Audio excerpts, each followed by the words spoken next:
자, 우리의 나여사 나경원 씨. 이분은 국회의원이라고 불러주고 싶지도 않아. 앞으로 나경원 씨한테 의원이란 호칭을 붙이는 사람은 이틀 정도 출연 금지시킬 거야.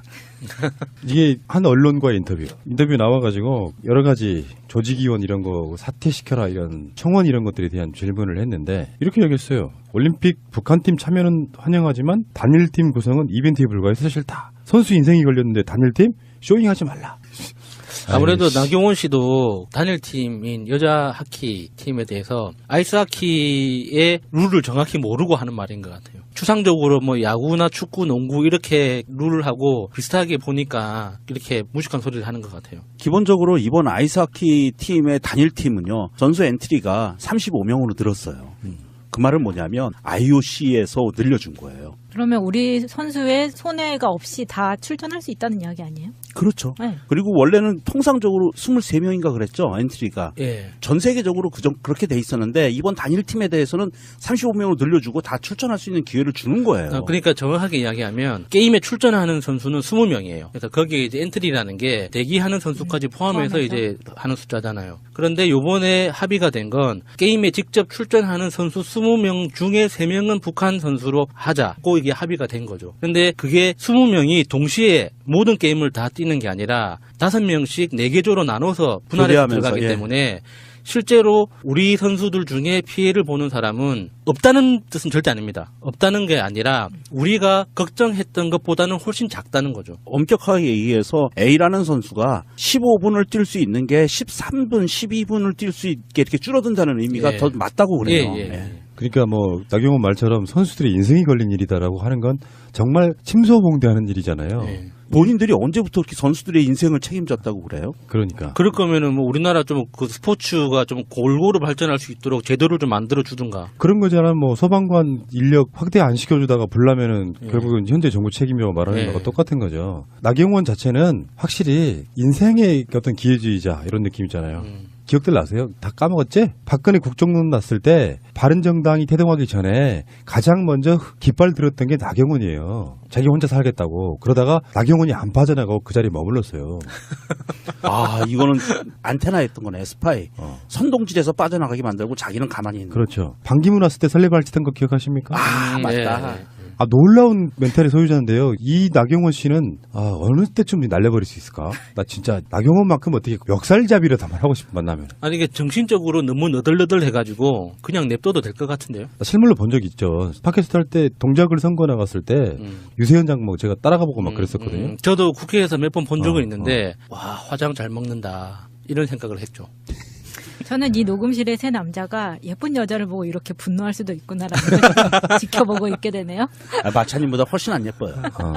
근데 나경원 이 사람은 범법 사실들이 많이 있을 것 같은데요. 근데 좀 우선순위에서 밀리기는 할 텐데 이 사람도 그 피의자 신세로 될 날이 멀지 않았을 것 같아요, 느낌이. 그리고 뭐 주어 논란, 이명박의 BBK 그 주어 논란에 대해서는 동영상을 자세히 안 보고 했단 말이다. 그래서 거짓말이죠. 그때는 내가 직업이 대변인이었다 뭐 이런 거예요. 그 동영상이 얼마나 많이 돌아다녔는데 그걸 안 봐, 못 보긴 못 봐. 그리고 지금 몇 년 만인데 10년 만에. 아, 자위대 50주년 그 기념식에 참여했을 때도 그랬었어요. 그것의 의혹에 대해서 주장하는 네티즌들한테 다 하나하나씩 고소하겠다고 답변을 하다가 나중에 그 영상이 나왔죠. 호텔 로비에서 기자가 물어보는데 의원님 지금 어디 가세요? 그랬더니 나경원이 자위대 뭐 행사한다고 점점점 이렇게 이야기하는 게 딱 잡히거든요. 그게 나온 후로 인정을 한 거예요. 그거랑 비슷한 거죠. 그래서 별명이 자위녀가 됐죠.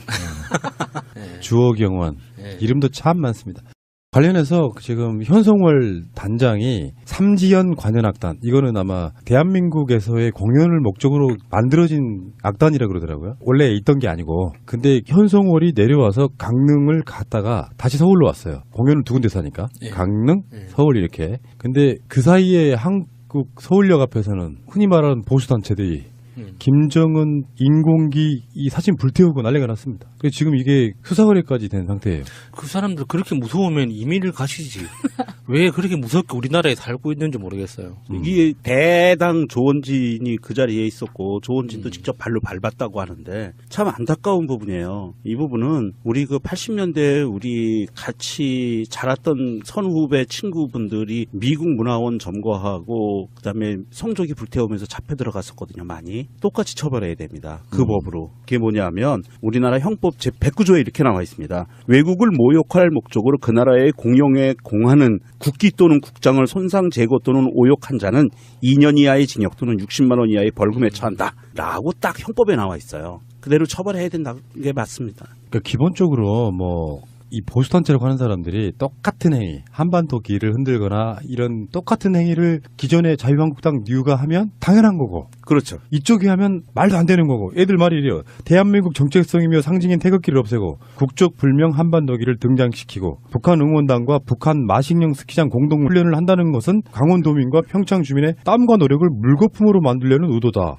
근데 이런 한반도기를 사용한다든지 공동 응원한다든지 하는 건 흔히 말해서 보수 수구 정권에서도 했거든요. 네, 정권에 따라서 이념과 철학이 달라지는 새누리당에서 2014년 아시안게임에 인공기 바로 옆에서 한반도기를 흔들고 응원하는 새누리당 의원들이 클로즈업 된 적이 있었어요. 특히 하태경 의원이 바로 굉장히 하태. 네, 있었죠. 이 사람들이 정말 이 저열한 역사관과 국가관 그리고 법정신을 갖고 있다는 게 이렇게 단적으로 드러나는 게 국적불명, 정체불명의 한반도이라고 얘기하면 얼마나 이게 자신들을 비하하고 자신들이 바보 멍청이라는 것을 나타내는 건지 모르는 거예요. 이 사람들은. 정말 안타까워요. 이런 사람들이 정치를 한다는 게. 대한민국 헌법에도요. 평화와 통일을 얘기하고 있고요. 그리고 더 중요한 거는 이번에 동계올림픽에 관한 특별법이 있는데요. 거기에서도 평화와 통일과 단일팀과 북한과의 관계에 대해서 명시해놨어요. 법으로. 그랬는데도 불구하고 이제 와서 뭐 한반도기가 정체불명, 태극기가 빠지면 안 돼. 뭐 이런 논리를 피는 거는 우리 헌법 자체가 사실은 태극기보다 더 가치 있게 추구하는 기는 한반도기라는 얘기거든요. 우리 헌법에도 우리가 통일을 지향한다고 나와 있잖아요. 그럼요. 그렇게 돼 있는데 이 사람들은 태극기가 지고지순한 최고의 이념적인 목표인 걸로 돼버린 거예요. 통일? 그까짓 거 별거 없어. 안 해도 돼. 이렇게 얘기고요. 북한과 그냥 싸우면 돼. 이런 생각밖에 없는 사람들인 거죠.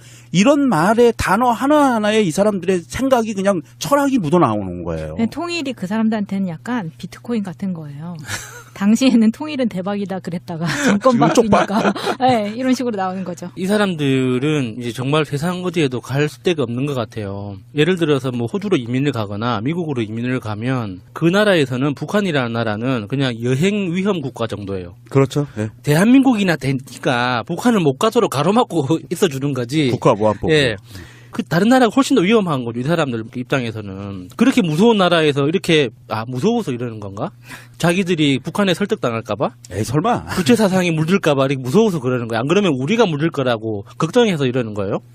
저 대한민국 헌법 전문에 보면은요. 앞에 있다 그래서 전문이에요. 유구한 역사와 전통에 빛나는 우리 대한국민은 3.1운동으로 건립된 대한민국 임시정부의 법통과 불의에 항거한 4.19 민주이념을 계승하고 조국의 민주개혁과 평화적 통일의 사명에 입각하여 정의 인도와 동포애로서 민족의 단계를 공고히 하고 뭐 이런 문항이 나오거든요. 그러면 예. 대한민국 국민은 통일을 위해서 노력할 권리와 의무가 있는 거거든요. 맞습니다. 그리고 이게 헌법 전문이라고 얘기하는 것은 대한민국 헌법의 정신을 축약해서 모아놓은 거예요. 이념을. 그렇기 때문에 평화와 통일이라는 거는 대한민국의 정체성인 거예요. 저 사람들만 그것이 아니지. 자기들이 정치적인 이득의 계산에 따라서 북한은 언제든지 손잡을 수도 있고 총질할 수도 있는 대상으로만 보는 거예요. 그러니까 똑같은 짓도 이명박근혜가 하면 오예 어떤 관념이나 이념이 그렇죠. 없는 거예요. 네. 아무 생각이 없다는 뜻이지. 그런데 김대중, 노무현, 문재인 이 정부에서 하면은 다 척결의 대상. 그 대표적인 애가 저번에 통일부에서 주관했다는 뭐 그림 대회. 어린이. 네. 박근혜 때는 그게 용서가 되고 우리은행이 한 통일력 관련한 그림은 불태우면서까지 시위를 해야 되고 이 미친 새끼들이. 자, 어쨌건 현성월 일행이 남한에 와서 지금 강릉 가고 서울 가서 지금 둘러본 곳이 장충동 국립극장, 장충체육관, 잠실학생체육관 등 중에 하나로 이제 선택할 모양이에요. 네. 근데 강릉에 갔더니 공연장이 너무 작았던 거예요. 그래서 미리 오신다고 연락을 줬으면 좀 큰 걸 지어놓을 거 그랬죠. 뭐 이렇게 서로 농도 오고 가고. 근데 사실 그런 거 못 지어요. 그게 돌아갈 수가 없는데 뭐 인구 대비해가지고. 네. 북한에서 이 관현악단이 오면은 서울하고 강릉, 그러니까 동계올림픽이 열리는 곳, 평창이 있는 강릉, 그곳과 서울 두 군데서 공연을 해요. 네. 예, 그래서 아마도 서울은 국립극장에서 지금 하게 될 거로 거의 정해진 것 같고요. 물론 이게 북에서 온 방문단이 돌아가서 위에서 결정을 하는 거예요. 바로 결정하는 건 아니고. 그리고 이제 강릉에서 한번 하는 거로 결정이 두 군데로 날 것 같은데 우리나라에서는 관현악단 그러면 연주하는 악단을 얘기하잖아요. 근데 여기는 북한은 정확하게 관악기, 현악기, 악, 노래하는 사람들. 이게 다 온대요. 우리나라하고는 조금 개념이 다르대요. 그래서 관현악 그러면 노래하는 사람들까지 같이 오는 거예요, 북한은. 뭔가 지금 점점 북한한테 한글을 배우는 것 같아요. 동계올림픽이 겨울올림픽이 되고 관현악의 정확한 뜻이 또 이렇게 드러나네요. 우리는 이제 그 비슷한 표현을 오케스트라 이렇게 표현 많이 예. 합니다만 예. 개념이 좀 다르다고 저는 봐요. 가라오케. 실제로 이제 음악사에 대한 조금 얘기 해드릴게요. 예. 클래식의 반대말은 모던? 아니에요. 안 클래식. 그러니까 클래식 음악의 반대말은 내가 정의한 거예요. 락 음악입니다. 그러니까 간단히 말해서 상류 고급층들이 누리던 고급 음악. 근데 그 그 음악은 이제 사실은 뭐랄까 세상의 모든 소리를 가져다가 아름다운 하모니로 뭔가 그걸 즐기는 거잖아요. 근데 작게는 악기 하나만 가지고도 많은 사람들이 음악을 즐길 수 있는 게 대표적인 악기가 기타 같은 거예요. 근데 관현악단 그러면 수십 명이 연주를 하는 거죠. 이동하기도 힘들고 비용이 많이 들어. 가성비가 떨어져. 그래서 관현악단 정도의 느낌으로 뭔가 딱 필요한 악기 몇 개만 골라다가 4명, 5명 이런 사람들이 연주를 해. 그게 락밴드예요. 우리는 뭐 락음악 그런 막 시끄럽고 이렇게 생각하는데 그런 개념은 아니야. 클래식의 오케스트라와 락밴드 중간쯤에 뭐가 존재하냐면 경음악단이라는 게 존재합니다. 음악이라는 게 한국도 보면요. 신중현 등에 의해서 미국에 의해서 락음악이 들어오기 전에는 주로는 일종의 미니멀리즘한 작게 만든 큰 오케스트라를 몇 명으로 만든 게 바로 경음악단이라는 거예요. 그래서 그것이 나중에 이제 진화하기를 한 3명, 4명 정도가 연주하는 흔히 말하는 락밴드로 발전하는 거거든요. 그걸 비용 문제에서 접근해도 딱 들어맞네요, 설명이. 그러니까 그 음악은 그런 거라고 생각이 들고 근데 그 모든 악기들을 대표하는 게 기타라는 이야기는 사실 있어요. 그러니까 기타를 이렇게 쳐보신 분들 알겠지만 이게 타악기 개념도 좀 들어있고요. 피아노 같은 멜로디 개념도 좀 들어있고 뭐 이런 게 있어요. 그래서 왜 음악이란 즐길 수 있으려면 어디 뭐 남미든 유럽이든 어디든 간에 길거리에 앉아서 혼자 연주해도 사람들이 같이 춤추고 노래할 수 있을 정도.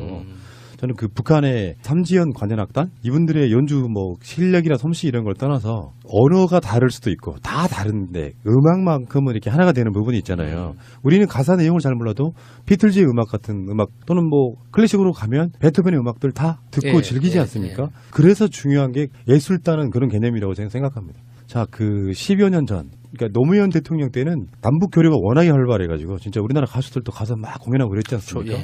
북한 공연단도 지금 들어와서 정말 멋진 어떤 하모니, 음악을 좀 들려주시길 바라겠습니다. 근데 이제 가십으로 워낙에 이제 우리나라 언론들이 현성호를 막 파파라치 쫓듯이 따라다니고 막 그러면서 계속 우리가 오늘 나간 방송에도 얘기했잖아요.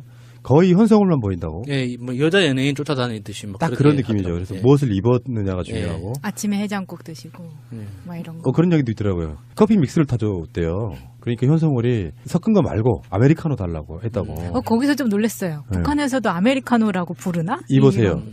네? 우리가 기본적으로 너무 무시하고 있기 때문에 그런 것들이 신기한 뉴스로 보도되는 거예요. 아니, 그 이름 자체가 고유명사니까. 네? 고유명사니까 거의. 너무 미제 말이잖아. 그걸 뭘로 대체할까 그러면? 미제 커피? 아니 우리도 옛날에는 뭐 블랙 커피라고 부르기도 했었잖아요. 미국 제국주의 커피. 아니 현성월 정도 되면 저는 이렇게 보거든요. 그러니까 신문물을 다 받아들인 사람이에요. 그리고 요즘 같은 시대에 그 사람도 스마트폰 쓰는데 평양이나 이런데 커피가 없다는 것 자체도 좀 말이 안 되는 거고. 연습했다 연습. 우리 드라마 보면서. 사실 현성월 단장 얘기가 나와서 얘기인데 현성월 단장의 동선에 그 언론들이 그 따라붙는 것을 보면 저쪽 보수 세력들 보수 꼴통 세력들에서는 아니 현성월이 뭔데 국빈 대접을 그렇게 하냐 뭐 이렇게 얘기하는데 TV에 나오는 것을 보면 언론사들이 국빈 대접을 하는 것 같아요. 막 파파라치처럼 따라붙어서 쫓아다니고 하는데 그 현성월 단장이 온 것을 보고 저는 사실은 현성월 단장을 보고 그런 걸 느꼈어요. 북한이 많이 애쓰고 있구나. 무슨 말이냐면 현성월 단장이 입국해서 계속 돌아다니는 내내 또 오늘 강릉에서 KTX 타기 전에 시민들한테 손을 들고 그랬어요. 웃으면서. 그런 것을 보면 북한이 대외적으로 본인들의 이미지를 어떻게 보여주고 싶어 하는지가 나오는 것 같아요. 거기 딱딱한 남성 군인 장성들이 와가지고 인상 쓰고 있는 것보다 와서 이렇게 웃으면서 부드러운 이미지로 보여준다는 것 자체가 굉장히 큰 효과가 있다고 보거든요. 그래서 뭐 이제 평양 올림픽이네 뭐 이렇게 개소리들을 쏟아내고 있지만 현성월이 한국에 들어와서 주는 여러 가지 효과들은 있는 거 아니에요. 예. 근데 그걸 너무 선정적으로 보도하고 최소한 조선일보는 현성월 취재 못하게 해야 돼요. 법적으로. 맞아요. 이미 죽은 사람을 왜 취재라고 지랄 주에 있어요.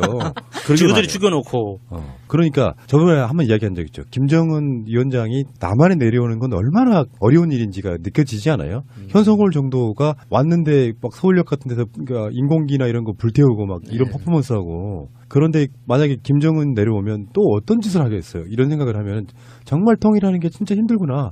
국회의원이 직접 가가지고 김정은 사진이나 인공기 태우는데 옆에서 이렇게 부추기는 그런 나라입니다. 예. 아이고 대한민국 경찰이 북한에서 관계자들이 우호적인 목적으로 내려올 때는 그쪽에서 인공기나 이런 김정은 사진 이런 거 들고 있는 사람들을 수색해서 라이터하고 그 성냥만 뺏어도 북한에서 온 사람들이 와 우리 위원장님 사진을 들고 저렇게 반겨워하는구나 그렇게 받아들일 수도 있을 것 같거든요. 그러니까 현성월은 철저하게 기자들이 질문하면 답을 안 하고 예. 노코멘트죠.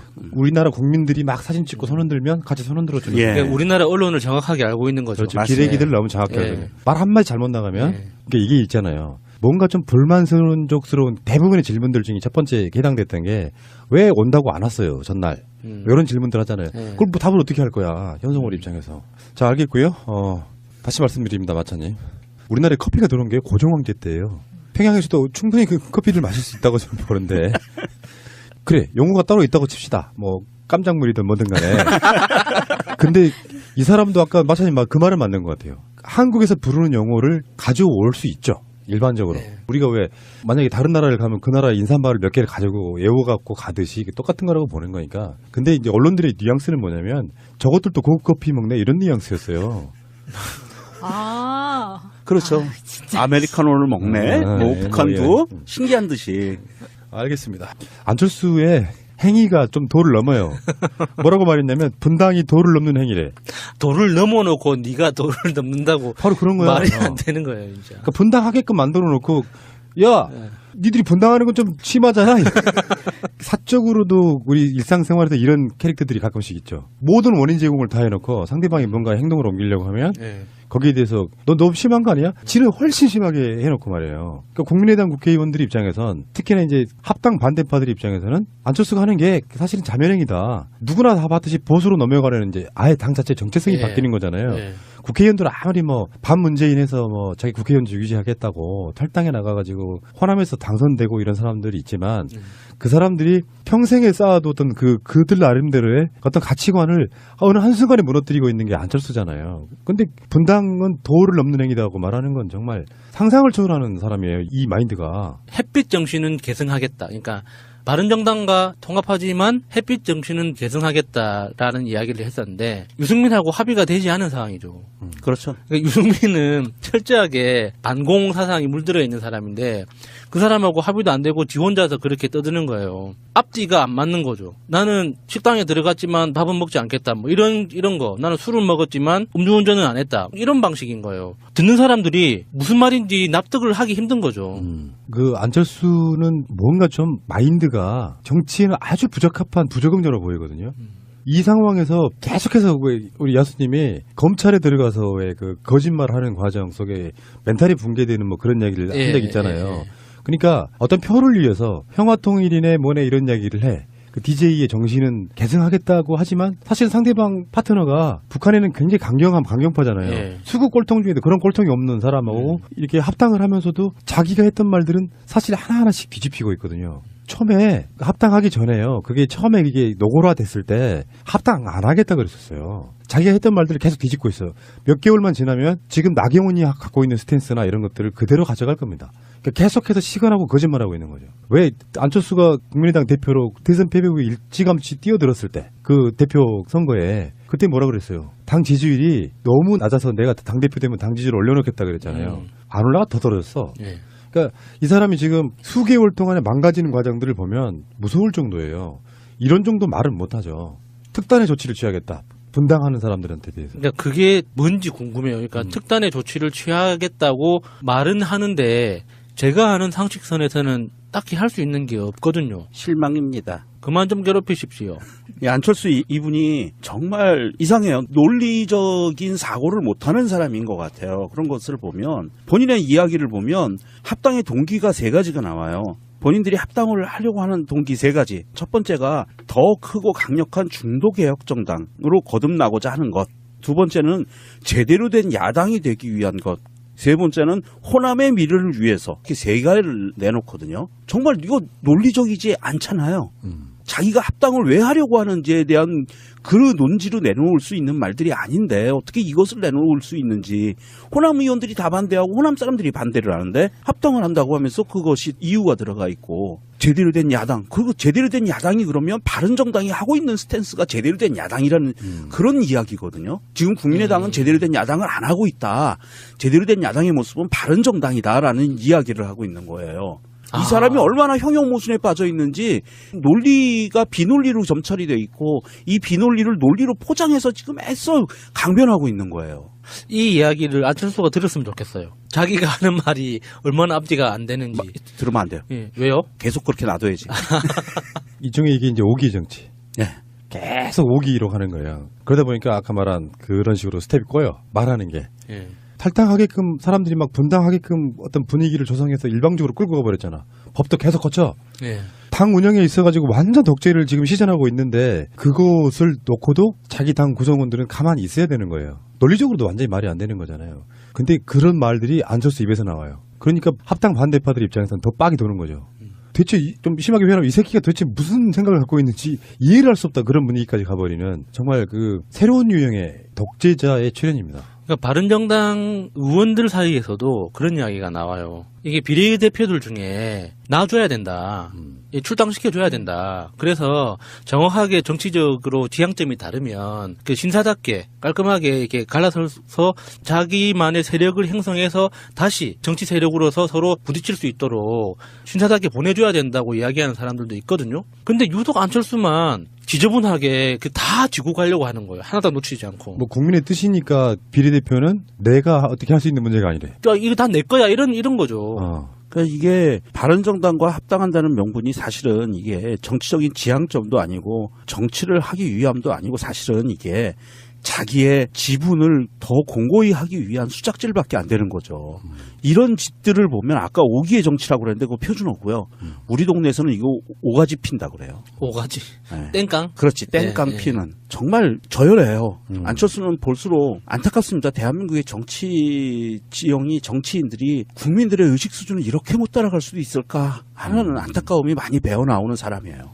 지금 이제 합당 반대파들이 신당 만들겠다고 나와서 지금 예. 28일 날 창당준비위원회 발기인 대회가 열린대요. 그러면은 국민의당 당적 갖고는 못하죠. 예. 그때부터 탈당이 시작되는 거고. 예. 이 사람도 이렇게 막 스피디하게 움직이는 이유는 이제 결국은 지방선거 때문인데 1월 달에 당 준비해가지고 2월 달 막 속전속결로 해서 당 하나 만들고 스스로들이 이제 3월 달부터 시작되는 어떤 그 각 당의 지방선거 공천을 서로 이제 하는 부분들이겠죠. 어쨌건 그 안철수가 갖고 있는 그 이걸 상식 이하라고 하는 게 저는 맞을 것 같고요. 이분들의 지금 거론되는 당명 한번 보겠습니다. 개혁평화당. 개평당. 개평당. 딱 네, 그 똑같은 거 좋네요. 생각했네. 그러니까 이게 참 그다음 민주평화당, 햇볕당, 국민 속으로당. 국민 속으로다. 아이씨. 이거 우리가 옛날에 얘기했던 거 방송 듣고 표절한 거 아니에요? 새가 날아든 당. 예.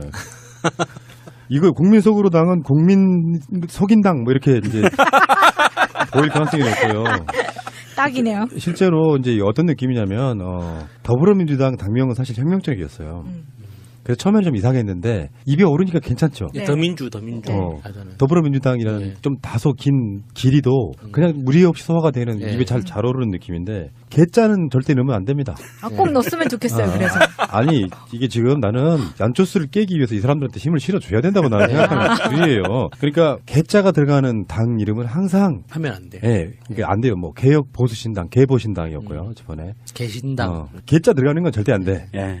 개짜는 여기서도 개평 바로 나오는 것처럼 안 되고. 민주평화당도 이거 민평. 이거 약간 민주당 쪽의 냄새가 나서 좀 이거 본인들도 싫어하지 않을까 싶기도 한데요. 박지원 전 대표 의원이 한 말. 해당 행위를 한 것은 안철수 대표이고 불법 행위를 한 것도 안철수다. 만약 박지원의 해당 행위로 본다면 당장 제면시켜주면 대단히 영광스럽겠다. 이런 것도 괜찮지. 출당시켜주는 거예요. 예. 지금 실제로 한 17명 정도가 대놓고 안철수를 반대하고 있고 거기에 이제 간당간당 하신 분들이 있고 중립파 있고 또 말하지 않는 뭐 비례의원들 있고. 중에 정말 간절하게 원하는 사람이 있을 거라고 봐요. 나 좀 그렇죠. 출당시켜주지 하는 이상돈 의원 같은 사람. 내가 아는 어떤 분이 자기 이제 학교 때 무슨 뭐 지인들 뭐 이렇게 이야기하면서 대학교 때 초학생회장 했던 사람이 하나 있대요. 자기 학교에. 근데 이 사람이 국민의당에 들어가 있다고. 근데 만약에 안철수의 지금 노선을 그대로 따라가면요. 자유한국당과 크게 다를 게 없는 상태가 되는 거예요.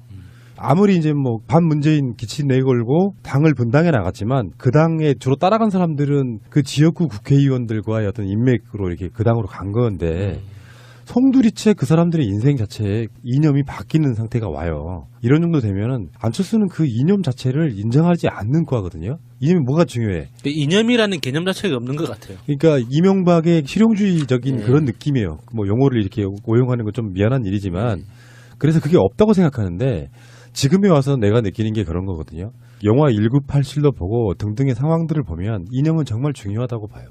그 이념이라는 게 보수와 진보로서의 그런 이념이 아니고 사실은 가치관인 거예요. 내 가치관이 확실히 지금 민주 진보 진영의 사람들과 보수 진영의 사람들은 달라요. 경제를 바라보는 관점, 예. 정치를 바라보는 관점, 사회를 바라보는 모든 관점이 달라요. 예. 부의 재분배에 대해서만큼도 완전히 다르잖아요.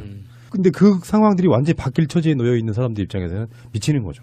그러니까 확실한 태도라는 게 정말 그게 철학적 행위로 드러난다고 보는데 대표적으로 1987의 그 이한열 열사의 어머니인 배은심 여사님이 지금 민주화 운동 유가족 협의회 대표시거든요. 거기에 이제 민주화 운동 유가족 어르신들이 굉장히 많으세요. 그 협회 자체에. 그 어르신들이 항상 뭐 이렇게 고수톱을 치면서도 싸우고 밥 먹으면서도 뭐 티격태격 싸우고 막 항상 토론과 이렇게 다툼이 잦은 곳이지만 딱 하나 일치 단결하는 게 약자가 핍박받고 있다 그러면은 시간과 장소를 따지지 않고 무조건 출동합니다. 어르신들이.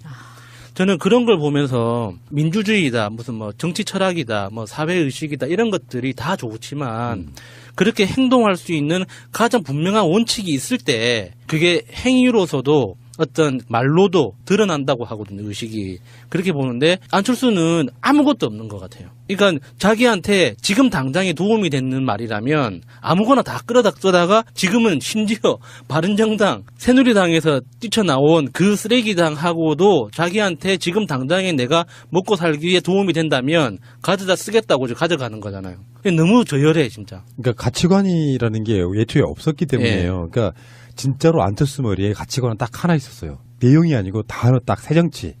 새정치가 뭔지는 잘 몰라. 기존에 있던 것만 다 거부하면 돼. 국회 의석도 막 줄이면 되고 그게 새정치라고 생각했는데 최근에 봤죠. 최저임금 관련한 안철수의 발언. 왜? 그전에도 그런 이야기 있었잖아요. 안 내면은 노동조합이 생기면 안 된다는 마인드는 삼성과 똑같고. 네. 최저임금에 대해서도 굉장히 부정적으로 얘기하잖아요. 지금 청와대가 장하성 정책실장 등 중심으로 해서 최저임금 관련한 아젠다 띄우기를 엄청나게 노력하고 있는 것 중에 하나예요. 우리처럼 막 그 자갈자갈에서도 최저임금 이야기 막 하고 이러는 것들이 다 그런 이유가 있거든요. 안철수 마인드면 여지없는 이명박 판박이에요. 그 마인드면. 예. 나중에 뭐 겁난다 진짜. 미리 들통났기 때문에 망정이지. 또 안철수 이제 뭐 부인이 이제 국정원 두 칼비 갖다 쓰고 그랬을 뻔했잖아.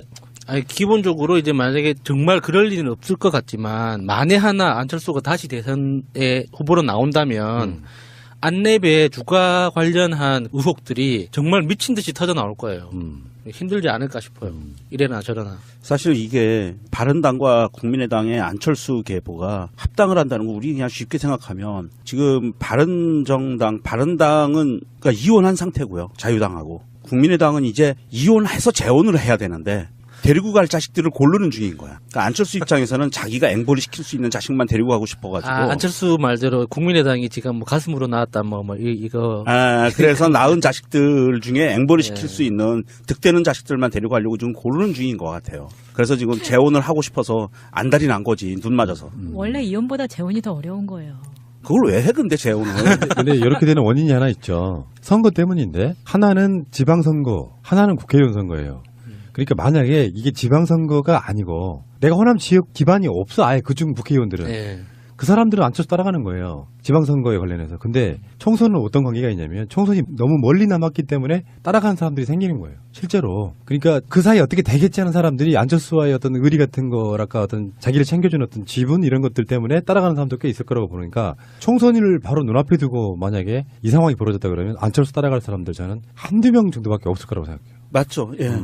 자, 어쨌건 안철수의 그 뻔뻔함 그리고 아주 유사한 인물을 한번 이야기하겠습니다. 자, 홍준표인데요. 홍준표는 사실은 그냥 이 사람 자체의 캐릭터가 거짓말쟁이 같아요. 이제는 최소한 우리 같은 팟캐스트나 하고 있는 사람들도 팩트체크 엄청 열심히 하려고 노력하거든요. 근데 이제 홍준표도 이제 신년 기자회견 비슷한 걸 했어요. 거기에 신년 기자회견에서 상황을 먼저 설명을 해드리면 기자회견이 1시간 이상 진행되자 이쯤 합시다 하면서 홍준표가 한 말이에요.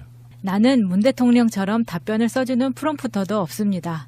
문 대통령은 기자들이 물으면 실시간으로 프롬프터에 답변이 올라오더라고요. 잠깐만.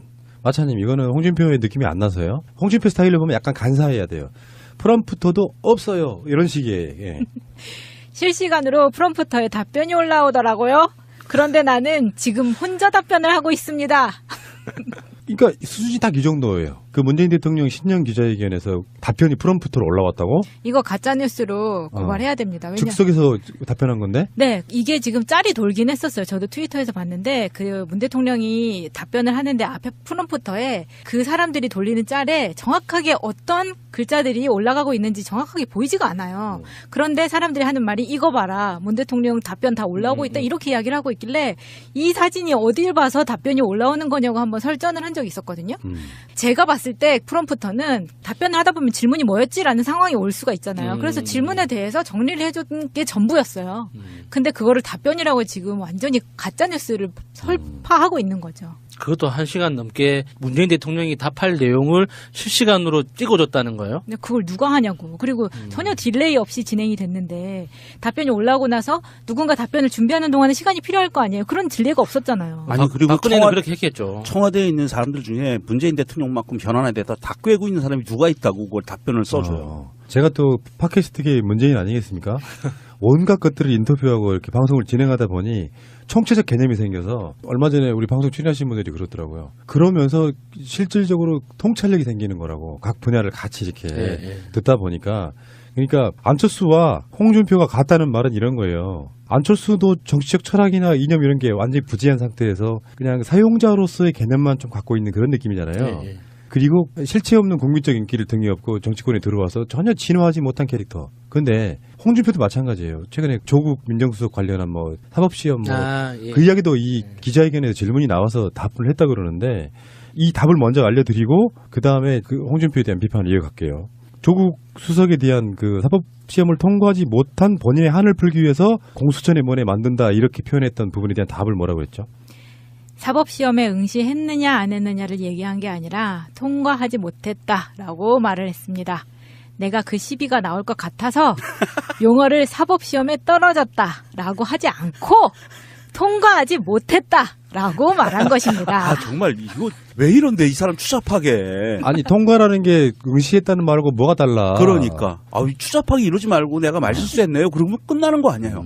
왜 이렇게 일을 키운대. 진짜 이 인간들은 사과라는 개념이 머릿속에 없나 봐요. 그러니까 이런 게 있어요. 내가 하는 말하고 약간 개념이 유사한데 나는 팟캐스트를 해. 5년째 해. 근데 이걸 통해서 내 스스로 막 유명해지고 종편의 시사평론가로 나가고 그걸로 돈 벌고 싶지 않아요. 그냥 나는 유명해지는 게 솔직히 말해 싫어.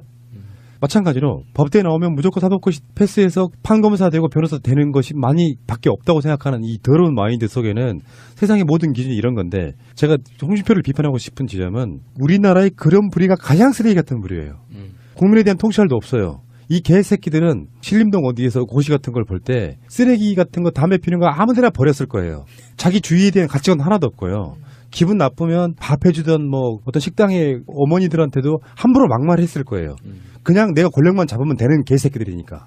그런 새끼들이 정치권에 올라가서 우병우라든지 이인규라든지 그런 개자식들을 만들어내는 거거든요. 그 마인드밖에 없는 거야. 근데 계속 거짓말을 하고 있잖아요. 지금 문 대통령 건도 그렇고. 거짓말을 거짓말로 계속 막고 있는 거죠. 이게 거짓말이 한두 건이 아니에요. 지금까지 계속 헛발질하면서 팩트 체크하면 문득 기억나는 거 생각해봐요. 나 먼저 생각이 났어요. 경남에 화재가 없었다. 내가 제일 중에.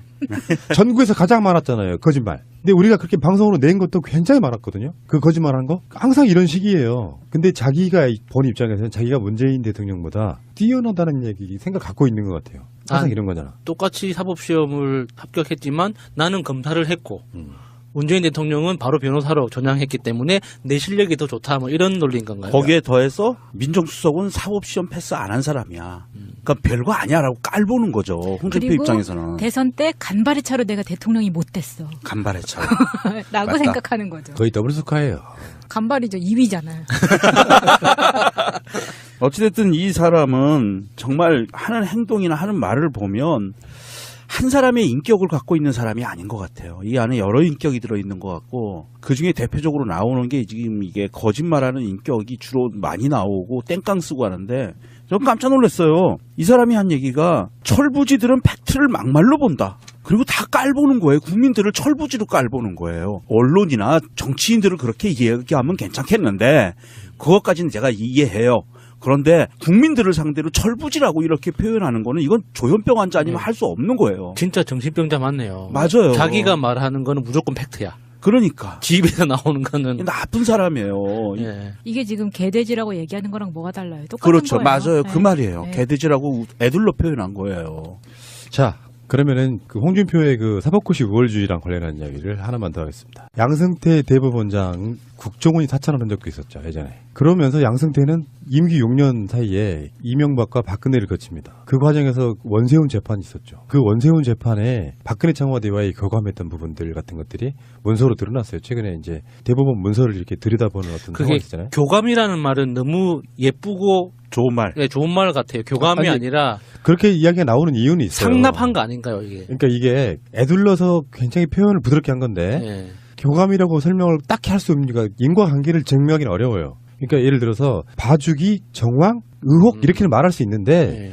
인과관계로 봤을 때 그것 때문에 그게 이루어졌다고 확정을 할 수 없기 때문에 애둘러서 법적인 용어가 안 생기게끔 교감이라는 표현을 쓰는 거라고 저는 보거든요. 그래서 이게 원세훈 재판에 있어가지고 2심 재판이 원세훈한테 굉장히 불리하게 나와요. 그러니까 우병우가 대법원에서 판결을 내려줄 때는 전원 합의체로 해라. 대법원이 판단을 내려줄 때 대법관들 한두 명이 판결하는 게 있고 전원 합의로 판결하는 게 있잖아요. 네. 근데 전원 합의로 판결을 하게 되면 책임 소재도 좀 약해지고요. 타겟팅이 안 되잖아. 전부 다 네. 대법관들이 여러 네. 명이니까. n분의 1. 가급적이면 원세훈 재판이 조금 더 유리하게끔이라도 이렇게 조율해 왔다는 느낌이 있는데 우병우가 전원 합의체 쪽으로 끌어주길 바라면 무슨 일인지 진짜로 전원 합의체에서 판결이 나오는 이런 방식인 거죠. 법원이 스스로의 사법 독립을 포기한 일이잖아요. 그러니까 양승태 대법원장이 대법원장 재임 시절에 그렇게 등산을 많이 했다고 하더라고요. 그렇게 거의 매일 등산을 하다시피 했는데 그 와중에도 이런 일을 했다는 게 너무 놀랍네요, 진짜. 자기 스스로 법원의 독립을 포기한다는 거. 등산만 간 줄 알았어?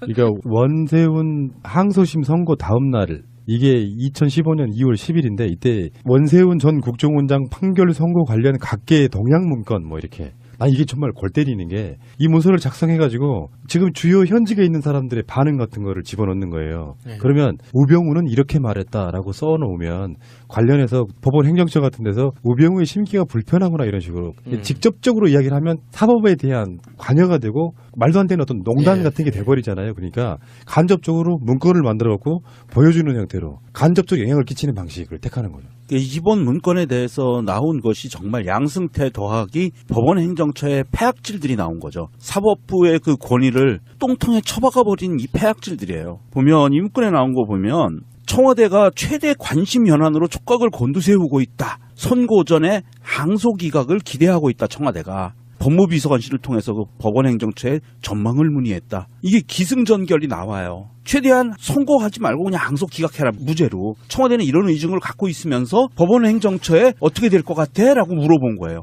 의중을 전하면서 물어본 거예요. 이건 압력이죠. 이 압력에 대해서 법원 행정처가 매우 민감한 사안이므로 직접 확인하지는 못하고 있으나 우회적, 간접적인 방법으로 재판부의 의중을 파악하려고 노력하고 있다. 이게 화답을 한 거예요. 지시사항을 저는 이렇게 이행하고 있습니다. 그걸 대놓고 하기는 너무 민감하니까 살짝 돌려서 뒤에서 저녁 먹고 2차 술 한잔하면서 물어보고 이런 식으로 하고 있어요. 이런 얘기한 거거든요. 그러니까 들려오는 소식에 따르면 이 당시에 법원 행정처에서 이런 짓을 했던 판사들 있죠. 예. 다 사표를 제출했답니다. 이게 지금 본격적으로 문제가 되면 변호사 자격증이 안 나오잖아요. 그렇죠. 그래서 지금 미리 사표를 내고 변호사 자격증을 확보하기 위해서 지금 다 퇴직을 하고 있다고 하더라고요. 신청을 하려고 하는데 사실 이거는 사법부에서 사표를 받아주면 안 돼요. 수리하지 말고 이건 법의 처벌을 받은 연후에 무죄로 확정되면 사표 수리, 유죄면 파면 이렇게 가야 되죠. 재밌는 게 1심과 달리 결과 예측이 어려우며 행정처도 불안해하고 있는 입장이다. 왜 얘는 왜 불안해하는 거야? 그러니까 이건 하수인인 거예요. 부역자 이상도 아니고 이하도 아니에요. 그러니까 합리적 추정으로는 왜 그 대선 무효 소송이 있었잖아요. 네. 대선 끝나고 이게 뭐 여러 가지 전자 개표기를 사용했다든지 여러 가지 이유로 총체적인 관건 선거라는 이유로 대부분 이제 법원에다가 그 대선에 관련된 건 1심으로 끝나는 거니까 그거를 했는데 아직까지도 그게 안 나왔잖아요. 그 사이에 뭐가 있었냐면은 정권이 바뀌었으므로 실익이 없으므로 이 소송은 기각한다 뭐 이런 식으로. 그렇죠. 그렇게 끝냈죠. 각하도. 근데 그걸 완고하게 맡고 있던 사람이 바로 양승태였다는 거죠. 그랬을 거 아니에요. 지금 현재 대법원장의 임명권도 갖고 있고 사실상의 행정부의 어떤 그 쓰기 나름으로는 예. 국정원장도 뒤를 캐버려. 이거는 나는 그렇게 봐요. 대법원장의 뒤를 캐면서 뭔가 어떤 군인 입장에서 보면 뒤를 캤다는 게 언론 보도상으로 나오는 것만으로도 저는 끔찍했을 거라고 봐요. 직접 무슨 이야기를 하지 않아도 예. 어쩌면 그 기사는 일부러 흘렸을 가능성도 있는 거죠. 양승태를 알아서 기계 만들려고. 그렇지. 양승태 입장에서는 왠지 찝찝한데 그 이후에 양승태가 물러나거나 그러지 않았잖아요. 근데 양승태가 그런 자리에 있으면서 특히 원세훈 재판은 왜 중요했냐면 박근혜 정통 선거 연관이 있었기 때문이에요. 부정선거로 당선된 예, 부분, 예. 원세훈 국정원의 댓글 이런 부분. 근데 그것들이 다 포함된, 예를 들면 개표 조작까지 포함된 이런 재판을 임기 내내 그냥 뭉개버린 거거든요. 양승태 아니면 이게 불가능하다고 저는 보는 거지. 근데 이게 이명박근혜 시절에는 만연했었기 때문에 이명박 성명에 나오는 것처럼 자기는 아무 뭐 걸릴 게 없다 이런 식으로 성명을 발표했을 때 문 대통령이 분노한 이유가 이런 거라고 생각이 들거든요. 너희가 그렇게 했다고 우리도 그렇게 하고 있을 거라고 생각하느냐에 대한 분노였었잖아요.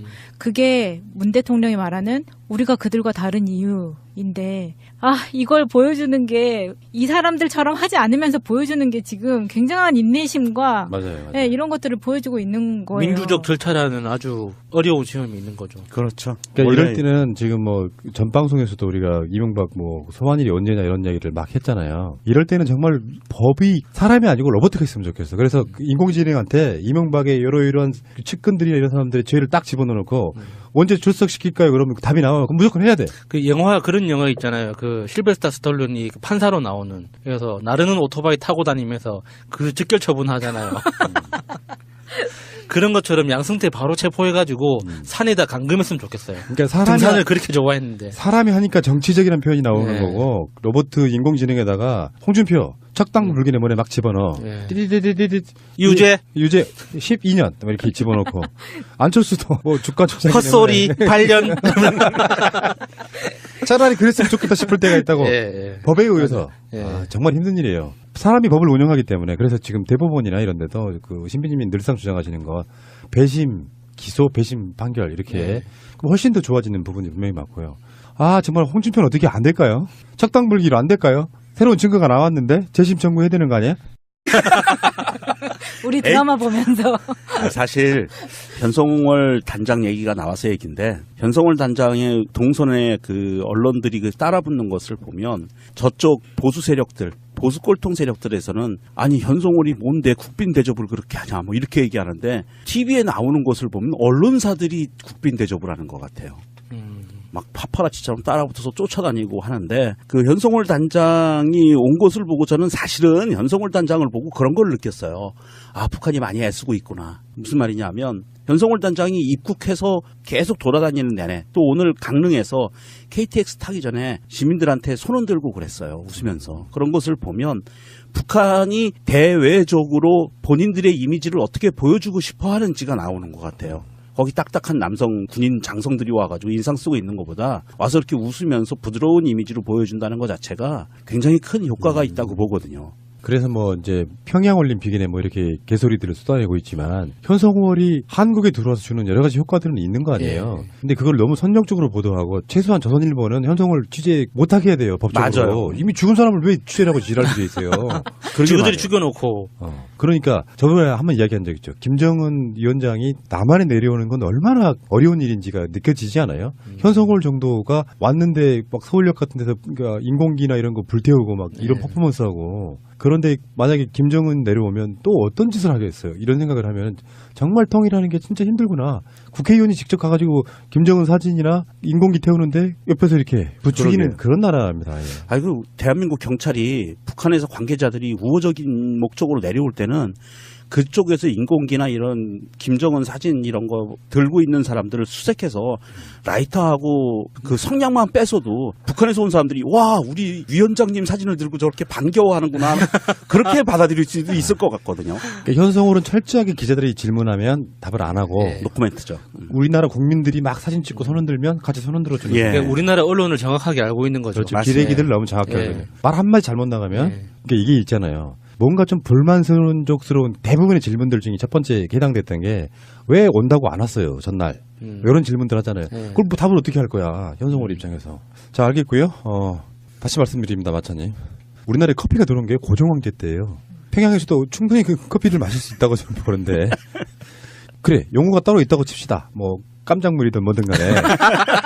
근데 이 사람도 아까 마차님 그 말은 맞는 것 같아요. 한국에서 부르는 용어를 가져올 수 있죠. 일반적으로. 네. 우리가 왜 만약에 다른 나라를 가면 그 나라 인사말을 몇 개를 가지고 외워갖고 가듯이 똑같은 거라고 보는 거니까. 근데 이제 언론들의 뉘앙스는 뭐냐면 저것들도 고급 커피 먹네 이런 뉘앙스였어요. 아. 그렇죠. 아메리카노를 먹네. 뭐 예, 북한도 뭐, 예. 신기한 듯이. 알겠습니다. 안철수의 행위가 좀 도를 넘어요. 뭐라고 말했냐면 분당이 도를 넘는 행위래. 도를 넘어놓고 네가 도를 넘는다고 바로 그런 거야. 말이 안 되는 거예요, 진짜. 그러니까 분당하게끔 만들어 놓고 야 니들이 분당하는 건 좀 심하잖아.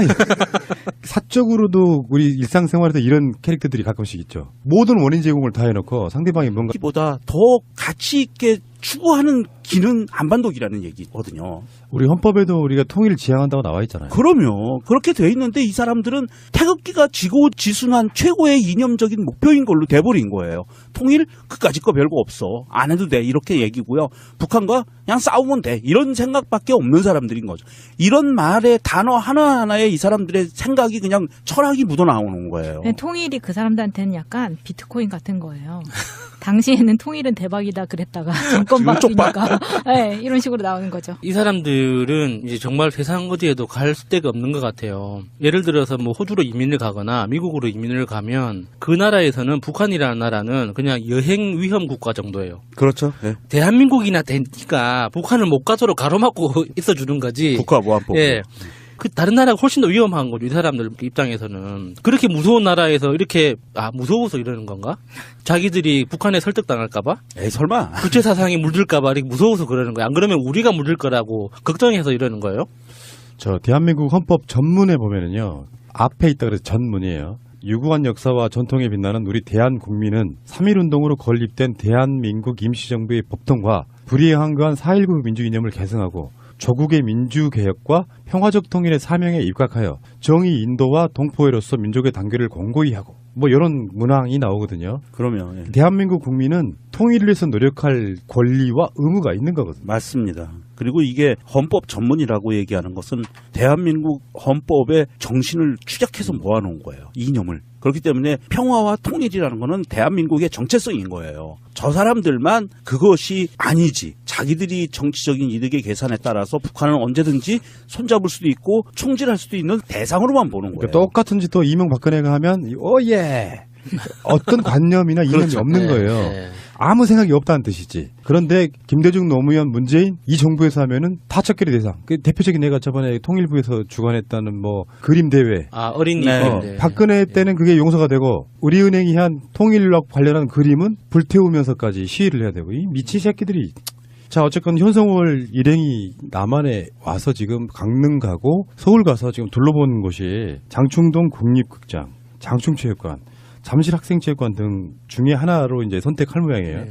근데 강릉에 갔더니 공연장이 너무 작았던 거예요. 그래서 미리 오신다고 연락을 줬으면 좀 큰 걸 지어놓을 거 그랬죠. 뭐 이렇게 서로 농도 오고 가고. 근데 사실 그런 거 못 지어요. 그게 돌아갈 수가 없는데 뭐 인구 대비해가지고. 네. 북한에서 이 관현악단이 오면은 서울하고 강릉, 그러니까 동계올림픽이 열리는 곳, 평창이 있는 강릉 그곳과 서울 두 군데서 공연을 해요. 네. 예, 그래서 아마도 서울은 국립극장에서 지금 하게 될 거로 거의 정해진 것 같고요. 물론 이게 북에서 온 방문단이 돌아가서 위에서 결정을 하는 거예요. 바로 결정하는 건 아니고. 그리고 이제 강릉에서 한번 하는 거로 결정이 두 군데로 날 것 같은데 우리나라에서는 관현악단 그러면 연주하는 악단을 얘기하잖아요. 근데 여기는 북한은 정확하게 관악기, 현악기, 악, 노래하는 사람들. 이게 다 온대요. 우리나라하고는 조금 개념이 다르대요. 그래서 관현악 그러면 노래하는 그 주어 논란에 대해서는 동영상을 자세히 안 보고 했단 말이다. 그래서 거짓말이죠. 그때는 내가 직업이 대변인이었다 뭐 이런 거예요. 네. 그 동영상이 실드가. 얼마나 많이 돌아다녔는데 그걸 안 봐, 못 보긴 못 봐. 그리고 지금 몇 년 만인데 10년 만에. 자위대 50주년 그 기념식에 참여했을 때도 그랬었어요. 그것에 의혹에 대해서 주장하는 네티즌들한테 다 하나하나씩 고소하겠다고 답변을 하다가 나중에 그 영상이 나왔죠. 호텔 로비에서 기자가 물어보는데 의원님 지금 어디 가세요? 그랬더니 나경원이 자위대 뭐 행사한다고 점점점 이렇게 이야기하는 게 딱 잡히거든요. 그게 나온 후로 인정을 한 거예요. 그거랑 비슷한 거죠. 그래서 지금. 별명이 자위녀가 됐죠. 주어경원 네. 이름도 참 많습니다. 관련해서 지금 현송월 단장이 삼지연 관현악단 이거는 아마 대한민국에서의 공연을 목적으로 만들어진 악단이라 그러더라고요. 원래 있던 게 아니고 근데 현송월이 내려와서 강릉을 갔다가 다시 서울로 왔어요. 공연을 두 군데서 하니까 네. 강릉, 네. 서울 이렇게. 근데 그 사이에 한국 서울역 앞에서는 흔히 말하는 보수단체들이 김정은 인공기 이 사진 불태우고 난리가 났습니다. 그래서 지금 이게 수사거래까지 된 상태예요. 그 사람들 그렇게 무서우면 이민을 가시지. 왜 그렇게 무섭게 우리나라에 살고 있는지 모르겠어요. 이게 대당 조원진이 그 자리에 있었고 조원진도 직접 발로 밟았다고 하는데 참 안타까운 부분이에요. 이 부분은 우리 그 80년대 우리 같이 자랐던 선후배 친구분들이 미국 문화원 점거하고 그다음에 성조기 불태우면서 잡혀 들어갔었거든요. 많이. 똑같이 처벌해야 됩니다. 그 법으로. 그게 뭐냐면 우리나라 형법 제109조에 이렇게 나와 있습니다. 외국을 모욕할 목적으로 그 나라의 공용에 공하는 국기 또는 국장을 손상, 제거 또는 오욕한 자는 2년 이하의 징역 또는 60만 원 이하의 벌금에 처한다. 라고 딱 형법에 나와 있어요. 그대로 처벌해야 된다는 게 맞습니다. 그러니까 기본적으로 뭐 이 보수단체라고 하는 사람들이 똑같은 행위, 한반도 기를 흔들거나 이런 똑같은 행위를 기존의 자유한국당 뉴가 하면 당연한 거고 그렇죠. 이쪽이 하면 말도 안 되는 거고 애들 말이 이래요. 대한민국 정체성이며 상징인 태극기를 없애고 국적 불명 한반도기를 등장시키고 북한 응원단과 북한 마식령 스키장 공동훈련을 한다는 것은 강원도민과 평창 주민의 땀과 노력을 물거품으로 만들려는 의도다. 근데 이런 한반도기를 사용한다든지 공동 응원한다든지 하는 건 흔히 말해서 보수 수구 정권에서도 했거든요. 네, 정권에 따라서 이념과 철학이 달라지는 새누리당에서 2014년 아시안게임에 인공기 바로 옆에서 한반도기를 흔들고 응원하는 새누리당 의원들이 클로즈업 된 적이 있었어요. 특히 하태경 의원이 바로 굉장히 하태. 네, 있었죠. 이 사람들이 정말 이 저열한 역사관과 국가관 그리고 법정신을 갖고 있다는 게 이렇게 단적으로 드러나는 게 국적불명, 정체불명의 한반도이라고 얘기하면 얼마나 이게 자신들을 비하하고 자신들이 바보 멍청이라는 것을 나타내는 건지 모르는 거예요. 이 사람들은. 정말 안타까워요. 이런 사람들이 정치를 한다는 게 대한민국 헌법에도요. 평화와 통일을 얘기하고 있고요. 그리고 더 중요한 거는 이번에 평창 동계올림픽에 관한 특별법이 있는데요. 거기에서도 평화와 통일과 단일팀과 북한과의 관계에 대해서 명시해놨어요. 법으로. 그랬는데도 불구하고 와서 이제 와서 뭐 한반도기가 정체불명, 태극기가 빠지면 안 돼. 뭐 이런 논리를 피는 거는 우리 헌법 자체가 사실은 태극기. 자, 우리의 나여사 나경원 씨. 이분은 국회의원이라고 불러주고 싶지도 않아. 앞으로 나경원 씨한테 의원이란 호칭을 붙이는 사람은 이틀 정도 출연 금지시킬 거야. 이게 한 언론과의 인터뷰 나와가지고 여러 가지 조직위원 이런 거 사퇴시켜라 이런 청원 이런 것들에 대한 질문을 했는데 이렇게 얘기했어요. 올림픽 북한팀 참여는 환영하지만 단일팀 구성은 이벤트에 불과해서 싫다. 선수 인생이 걸렸는데 단일팀 쇼잉하지 말라. 아무래도 아이씨. 나경원 씨도 단일팀인 여자 하키 팀에 대해서 아이스하키의 룰을 정확히 모르고 하는 말인 것 같아요. 추상적으로 뭐 야구나 축구, 농구 이렇게 룰을 하고 비슷하게 보니까 이렇게 무식한 소리를 하는 것 같아요. 기본적으로 이번 아이스하키 팀의 단일팀은요, 선수 엔트리가 35명으로 늘었어요. 그 말은 뭐냐면 IOC에서 늘려준 거예요. 그러면 우리 선수의 손해가 없이 다 출전할 수 있다는 이야기 아니에요? 그렇죠. 네. 그리고 원래는 통상적으로 23명인가 그랬죠, 엔트리가. 예. 전 세계적으로 그렇게 돼 있었는데 이번 단일팀에 대해서는 35명으로 늘려주고 다 출전할 수 있는 기회를 주는 거예요. 그러니까 정확하게 이야기하면 게임에 출전하는 선수는 20명이에요. 그래서 거기에 이제 엔트리라는 게 대기하는 선수까지 포함해서 이제 하는 숫자잖아요. 그런데 요번에 합의가 된 건 게임에 직접 출전하는 선수 20명 중에 3명은 북한 선수로 하자고 이게 합의가 된 거죠. 근데 그게 20명이 동시에 모든 게임을 다 뛰는 게 아니라 5명씩 4개조로 나눠서 분할해서 교대하면서, 들어가기 예. 때문에 실제로 우리 선수들 중에 피해를 보는 사람은 없다는 뜻은 절대 아닙니다. 없다는 게 아니라 우리가 걱정했던 것보다는 훨씬 작다는 거죠. 엄격하게 얘기해서 A라는 선수가 15분을 뛸 수 있는 게 13분, 12분을 뛸 수 있게 이렇게 줄어든다는 의미가 예. 더 맞다고 그래요. 예, 예. 예. 그러니까 뭐 나경원 말처럼 선수들의 인생이 걸린 일이다라고 하는 건 정말 침소봉대하는 일이잖아요. 예. 본인들이 언제부터 이렇게 선수들의 인생을 책임졌다고 그래요? 그러니까. 그럴 거면은 뭐 우리나라 좀 그 스포츠가 좀 골고루 발전할 수 있도록 제도를 좀 만들어 주든가. 그런 거잖아. 뭐 소방관 인력 확대 안 시켜주다가 불나면은 결국은 현재 정부 책임이라고 말하는 예. 거가 똑같은 거죠. 나경원 자체는 확실히 인생의 어떤 기회주의자 이런 느낌 있잖아요. 기억들 나세요? 다 까먹었지? 박근혜 국정농단 났을 때 바른정당이 태동하기 전에 가장 먼저 깃발 들었던 게 나경원이에요. 자기 혼자 살겠다고. 그러다가 나경원이 안 빠져나가고 그 자리에 머물렀어요. 아, 이거는 안테나 했던 거네, 스파이. 선동질에서 빠져나가게 만들고 자기는 가만히 있는. 그렇죠. 반기문 왔을 때 설레발치던 거 기억하십니까? 아, 맞다. 예. 놀라운 멘탈의 소유자인데요. 이 나경원 씨는 어느 때쯤 날려버릴 수 있을까? 나 진짜 나경원만큼 어떻게 멱살잡이를 다 말하고 싶은 만나면. 아니 이게 정신적으로 너무 너덜너덜 해가지고 그냥 냅둬도 될 것 같은데요. 나 실물로 본 적 있죠. 팟캐스트 할 때 동작을 선거 나갔을 때 유세현 장모 제가 따라가보고 막 그랬었거든요. 저도 국회에서 몇 번 본 적은 어, 있는데 와 화장 잘 먹는다 이런 생각을 했죠. 저는 이 녹음실에 세 남자가 예쁜 여자를 보고 이렇게 분노할 수도 있구나라는 걸 지켜보고 있게 되네요. 아, 마차님보다 훨씬 안 예뻐요. 아, 근데 나경원 이 사람은 범법 사실들이 많이 있을 것 같은데요. 근데 좀 우선순위에서 밀리기는 할 텐데 이 사람도 그 피의자 신세로 될 날이 멀지 않았을 것 같아요, 느낌이. 그리고 뭐 주어 논란, 이명박의 네. BBK. 사람들까지 같이 오는 거예요, 북한은. 뭔가 지금 점점 북한한테 한글을 배우는 것 같아요. 동계올림픽이 겨울올림픽이 되고 관연하게 정확한 뜻이 또 이렇게 드러나네요. 우리는 이제 그 비슷한 표현을 오케스트라 이렇게 표현을 많이 예. 합니다만 예. 개념이 좀 다르다고 저는 봐요. 가라오케. 실제로 이제 음악사에 대한 조금 얘기 해드릴게요. 네. 클래식의 반대말은 모던? 아니에요. 안 클래식. 그러니까 클래식 음악의 반대말은 내가 정의한 거예요.